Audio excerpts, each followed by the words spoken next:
കൂട്ടത്തില് മിസ് ചെയ്യുന്നുണ്ടോന്ന് വെച്ച് കഴിഞ്ഞാൽ ഈ 90ാമത്തെ വയസ്സിൽ നമ്മളിവിടെ പിറന്നാൾ ആഘോഷിക്കുന്ന സമയത്ത് എന്റെ ദാക്ഷായണി എന്റെ കൂടെ ഇല്ലല്ലോ എന്നുള്ളൊരു സങ്കടം മാത്രമേ എനിക്കുള്ളൂ. അതിന് അമ്മമ്മേരെ പേര് രാധയെന്നല്ലേ? ഇത് ഐറ്റം വേറെ.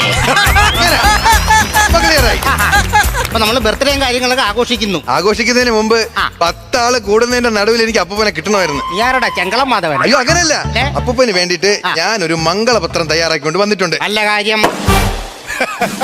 ബലൂൺ. ഓ മനുഷ്യന്റെ ഉയിര് പോയി. മംഗളപത്രം വായിക്കട്ടെ? വായിച്ചോളൂ. തറവാടിന്റെ നെടുന്തൂണാണ് എന്റെ അപ്പൂപ്പൻ. കുട്ടികൾ വളരെ ബഹുമാനിക്കുന്ന ആളാണ് എന്റെ അപ്പൂപ്പൻ. സ്നേഹസ്വരൂപമായ ആളാണ് എന്റെ അപ്പൂപ്പൻ. അവസാനം സ്വത്തല്ല എനിക്ക് എഴുതി തരുന്നത് എന്റെ അപ്പൂപ്പൻ. എടാ നീ മംഗളപത്രം കൊണ്ടുവന്നപ്പോഴേ മനസ്സിലായി എന്റെ സ്വത്തുക്കളെല്ലാം നിനക്ക് എഴുതി മേടിക്കാനുള്ള പരിപാടിയാണ്. ഈ